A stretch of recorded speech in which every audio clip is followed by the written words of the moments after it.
Hey, Stacey David here, and this is the Tales of a Gearhead podcast. This podcast is brought to you by Cornwell Tools, the choice of professionals since 1919. That's right, over 100 years building tools and still going strong. If you need tools, check them out. You won't be disappointed. All right, let's get rolling.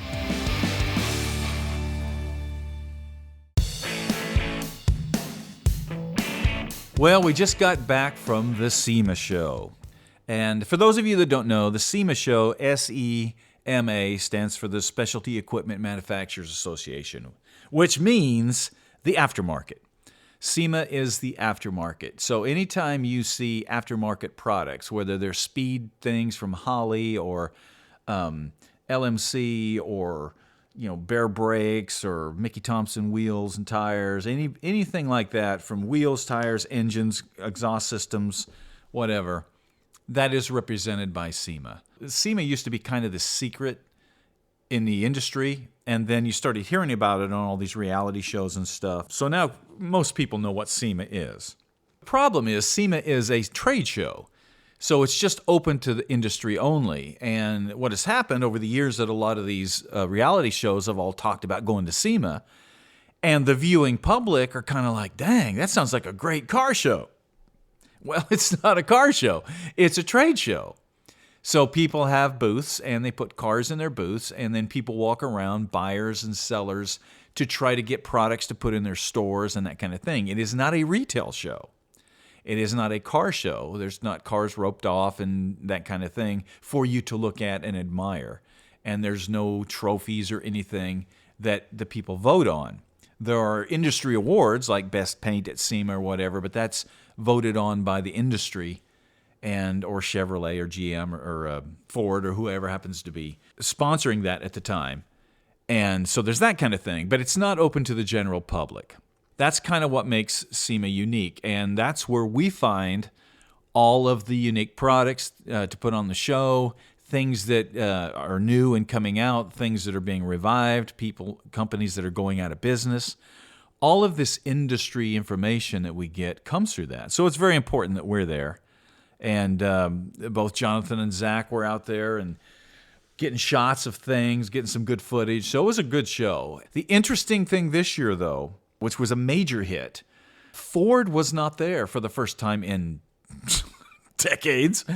Chevrolet was not there, GM, and neither was Honda. And there was a lot of other big companies. But those are major hitters there. Millions of dollars was not out there that went to the SEMA organization. The show itself actually felt like SEMA about 15 years ago, which was nice because it had been starting to turn into kind of a circus. You had so many people getting out there illegally, were getting in there with passes that shouldn't have been, and they were kind of autograph hounds, kind of like car show fans, and it was messing with the trade show part of it. Then after COVID, of course, it shut down 1 year completely. They canceled it. And then last year, it was like a ghost town out there, the first year after the COVID deal. So we were kind of wondering what we would find this year. And unfortunately, Ford and Chevy and some of those big companies did not show up. I thought it was really nice. We had a great show out there, and the feel was very excited.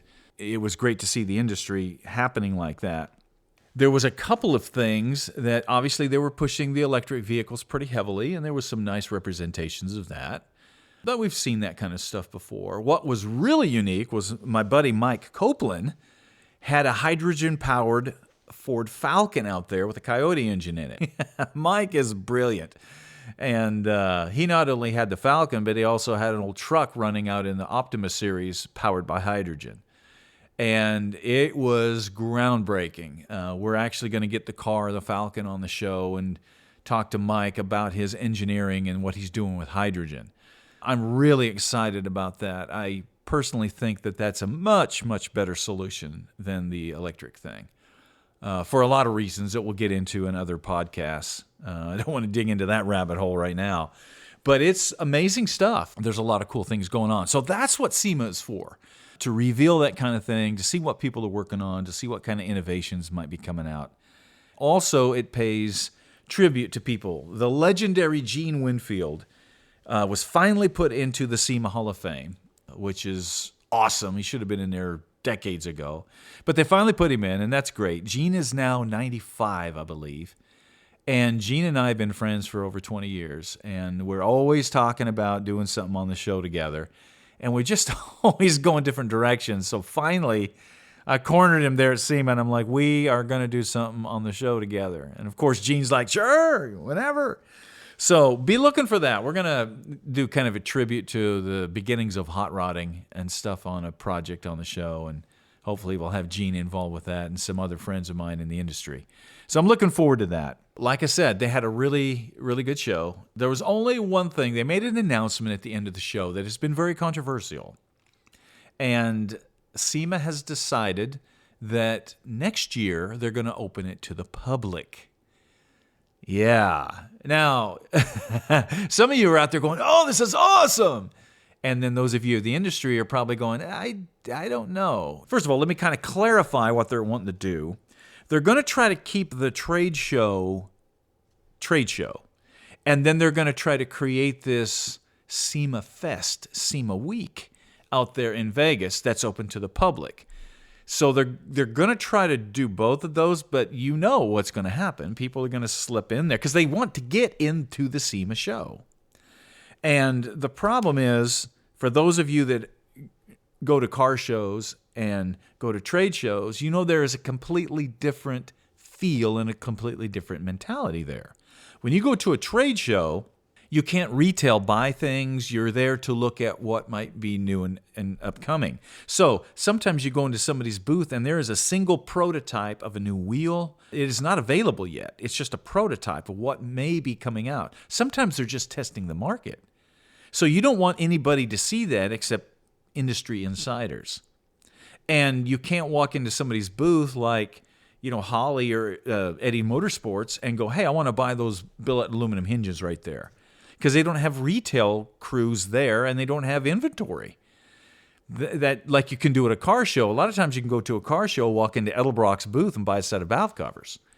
That's because they brought a semi in of product and a sales staff to do that.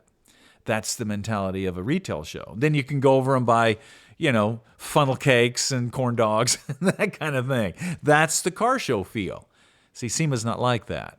So if it starts to turn into that, I don't know. I'm looking at that going, I don't know how the industry is going to react to this.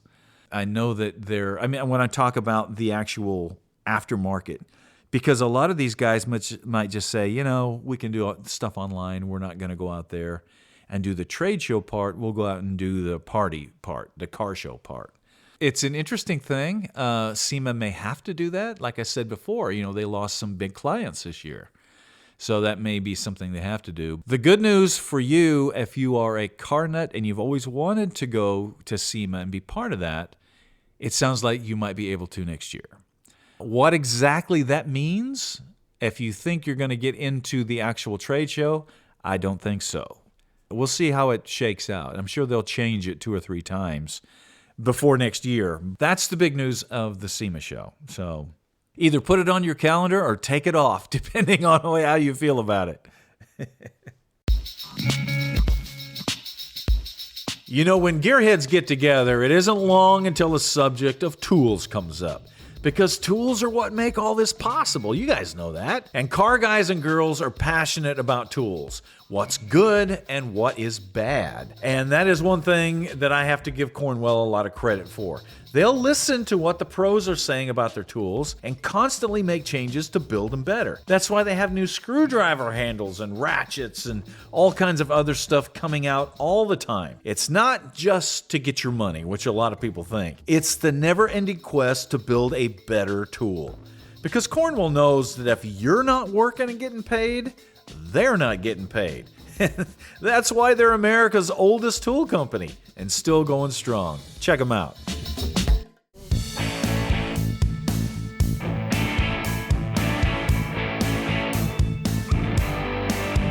All right, some really exciting news that I've got here. I don't know if you guys know, a few years back, it's been probably now almost 20 years ago, I built a truck called Copperhead on the Trucks TV show.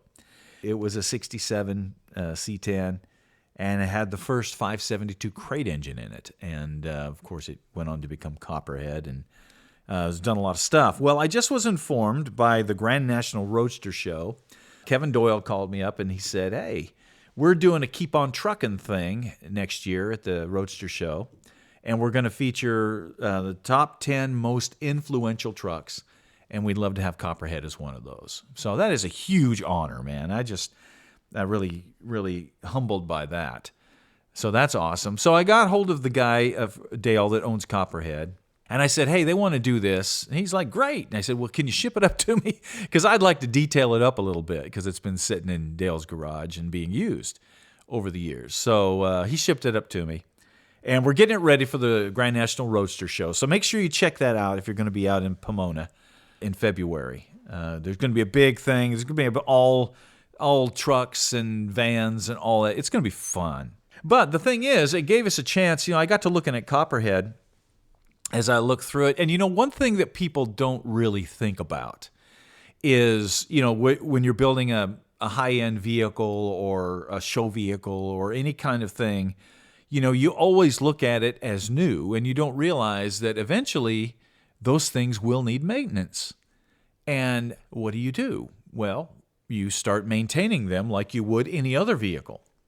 But it made me chuckle because I know a lot of folks that have these cars that have bought them at auctions or from people, and then when it comes time to start doing maintenance on them, they can't because the builder didn't build them to be maintenance friendly.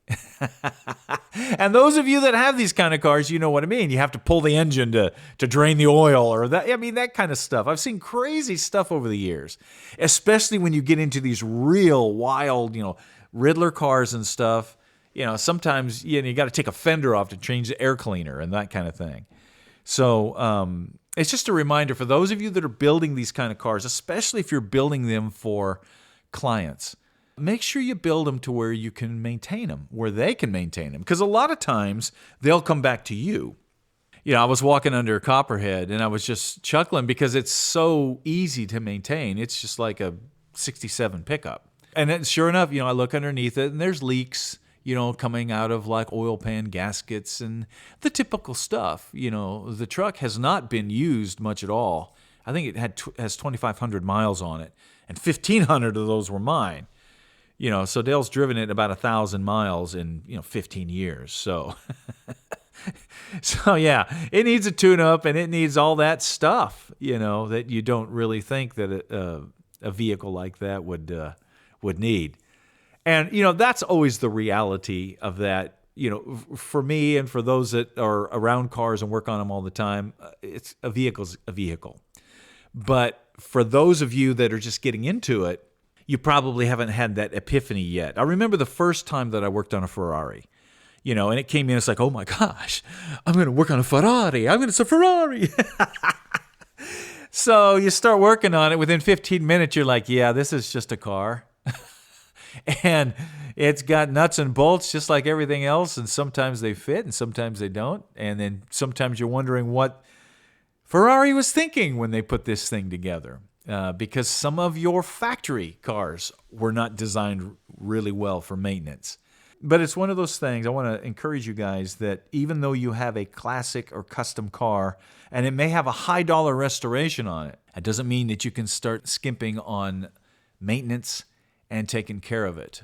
And that's where it's really important to have something like the project planning book that we've got, where you can keep track of it. Because now, going back into Copperhead, for example, that was a big vehicle that I built by hand, but, it was also 15, 20 years ago, and I've built 100 vehicles or more since that time.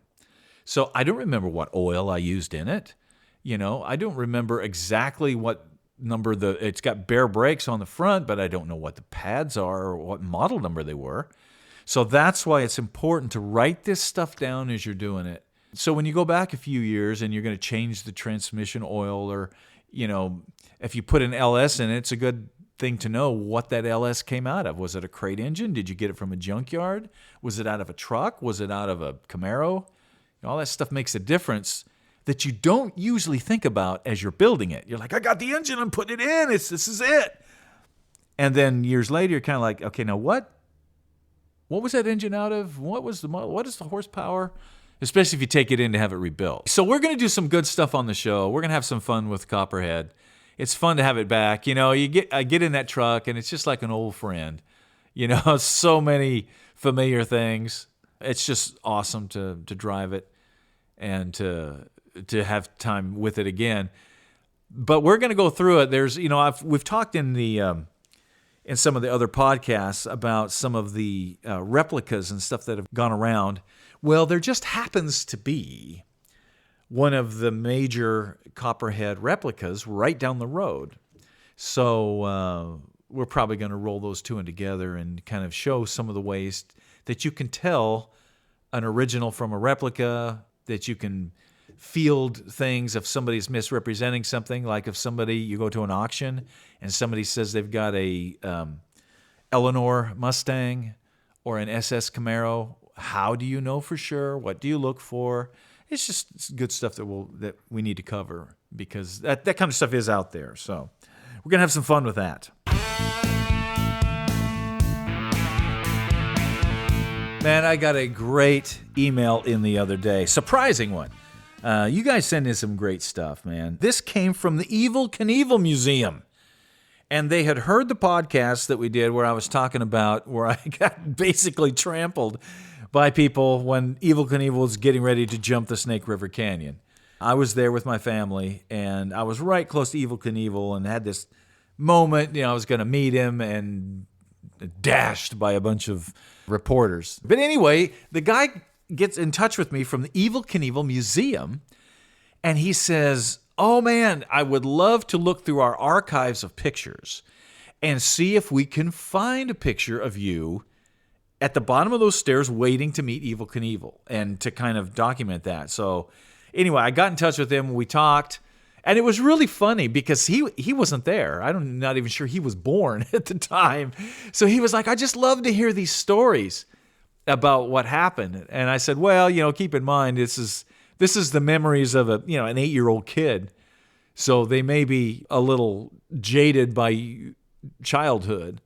But I said, "I'll give you my best remembrances of it, because I remember that day like it was yesterday." It was such a big deal. So anyway, if we come up with some pictures, you'll definitely see them. We'll talk about them on the podcast. We'll show them on the show. I would love to go out there and maybe stand there by the ramp, what's left of it. The dirt ramp is still there, and just say, "Hey, X amount of years ago, I stood here as a 8 or 9-year-old kid," and kind of relive that moment and put some footage in there and kind of do that kind of thing. I would love to do that. And I think my parents still know the people that own that property out there in Twin Falls. So that would be awesome. So keep an eye open for that. And who knows? Maybe we'll find a picture. All right, that wraps it up for us today. Get out there and work on something. Spend some time turning some wrenches. And if you need some wrenches, make sure you check out Cornwell. They got all kinds of stuff to make your life easier in the shop.